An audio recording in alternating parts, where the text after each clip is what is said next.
सर्वप्रथम करुणा के सागर तथागत बुद्ध को नमन वंदन करता हूँ और इस देश भारत देश का संविधान लिखने वाले बाबा डॉक्टर भीमराव अम्बेडकर जी को नमन वंदन करता हूँ। साथ ही साथ राम सोहन पटेल जी के पिता निर्वाण प्राप्त को नमन वंदन करता हूँ। उपस्थित जनसमूह को जय भीम नमो बुद्धाय। भाई बोलिए आप लोग, जय भीम नमो बुद्धाय। हाँ, अब लगा कि कुछ लोग बैठे हैं, बत्ती अभी आ रही है, आप लोग धैर्य बनाए रखिए। साथियों, निर्माण और जन्म ये मास्टर साहब ने बता दिया, आप लोग अच्छी तरीके से जान गए हैं। वास्तव में पूजा हमको किसकी करनी चाहिए, जरूरत इस बात की है कि पूजा हम किसकी करें, ये जानने की ज़रूरत है। पूजा हमको अपने माता पिता की करनी चाहिए। अभी आपने बताया कि अगर 4 बच्चे हैं, तो पवन जी ने बताया कि 4 बच्चे हैं तो उनको खाना नहीं नसीब होता है, बात सही है। तो उनको पता ही नहीं है कि हमारे भगवान कौन हैं, क्योंकि वो पत्थर के भगवान को भगवान मानेंगे तो अपने माता पिता को तिरस्कार करेंगे। इसलिए जिस दिन इतिहास पता चल जाएगा कि हमारे असली भगवान कौन है, हमारे भगवान माता पिता हैं, हमारे जो हमारे लिए इतना किए। और उसके बाद दूसरा हमारा भगवान होगा शिक्षा देने वाला। अब शिक्षा कौन दिया है, इस चीज को हमको समझना है कि शिक्षा का अधिकार हमको किसने दिया है। शिक्षा का अधिकार बाबा डॉक्टर भीमराव अम्बेडकर जी ने संविधान बना करके अधिकार दे दिया है कि SC ST OBC पढ़े और पढ़ करके अपने अधिकारों को जाने, क्योंकि SC ST OBC को पढ़ने का कोई अधिकार नहीं था। उसको केवल खेती करने का, गाय धोने का और जो है चमड़ा छीलने का यही अधिकार था।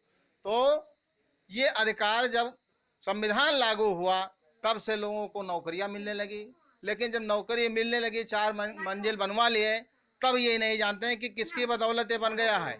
जरूरत इस बात की है कि आपको जानना चाहिए कि हम जो बिल्डिंग में रह रहे हैं, अच्छे खाना खा रहे हैं और कुर्सी पर बैठ रहे हैं, हमारी पत्नी अगर सोने का हार पहन रही है तो किसकी बदौलत है? ये बाबा साहब डॉक्टर भीमराव अम्बेडकर की बदौलत है। तो साथियों, मैं बाबा साहब डॉक्टर भीमराव अम्बेडकर को नमन करते हुए, क्योंकि उन्होंने इतना हम लोगों के लिए कर दिया है और हम लोग सरकारी नौकरी में हैं, अगर कुछ नहीं कर पाए तो आरक्षण नाम की चिड़िया जो है वो धीरे धीरे वर्तमान की सरकार ख़त्म कर रही है। और हमारी जो मूल समस्या है आरक्षण, उसको ख़त्म करके निजीकरण कर रही है। तो निजीकरण में क्या होगा? बंधुआ मजदूर। अगर जो भी नौजवान हमारे बैठे हुए हैं, ये बंधुआ मजदूर अगर नहीं बनना चाहते हैं तो निजीकरण का जरूर विरोध करेंगे।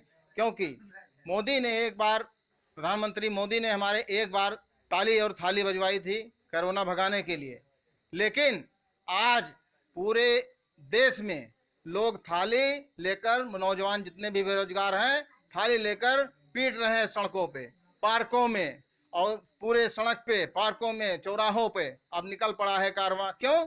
क्योंकि भर्तियां निकल नहीं रही हैं। तो भर्ती नहीं निकलेगी तो क्या होगा? कितनी बड़ी समस्या हो जाएगी। तो साथियों, आप लोगों को यह जानना जरूरी है, जो भी नए साथी हैं, कि हमारी समस्या क्या है, हमारा मूल जड़ कहाँ पे है, उसको ठीक करना है। मैं आप सभी के समक्ष बाबा साहब डॉक्टर भीमराव अम्बेडकर संविधान निर्माता को नमन वंदन करते हुए एक गीत उनको समर्पित है।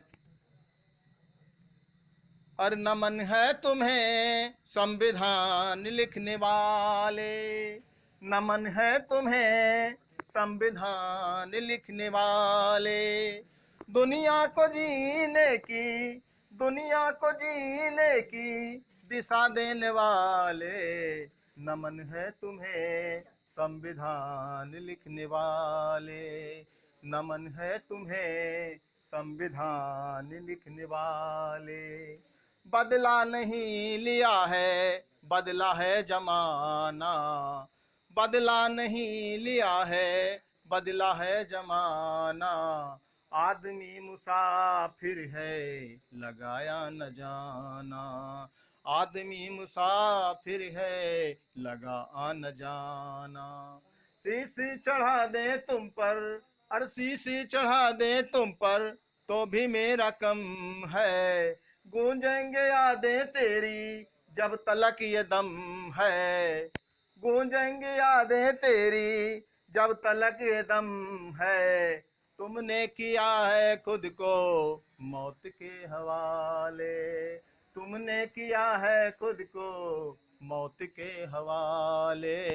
नमन है तुम्हें संविधान लिखने वाले, नमन है तुम्हें संविधान लिखने वाले।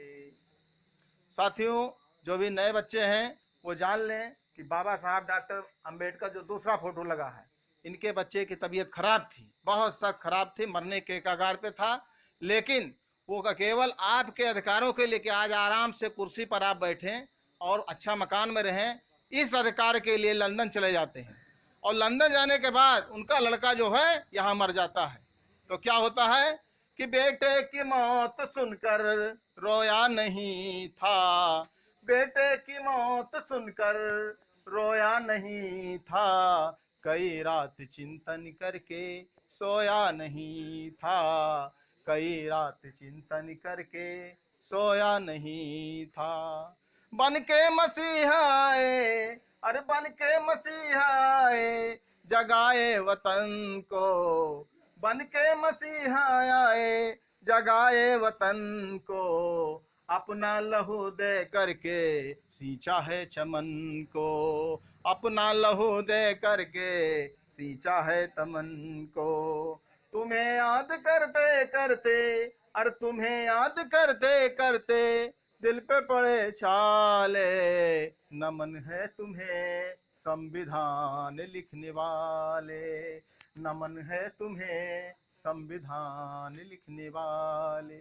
जय भीम, जय भारत, जय संविधान, जय विज्ञान।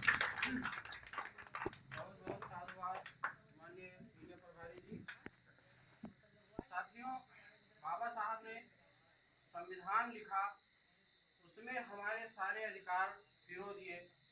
पहले हमको केवल अधिकार नहीं था, लिखा पढ़ी में कोई अधिकार नहीं था। अगर हमको चाहे तो काम दे सकते हैं और मार भी सकते हैं, कुछ भी कर सकते थे। लेकिन जब से संविधान लागू हुआ तब से हमें अपने अधिकार और हक सब मिल रहे हैं।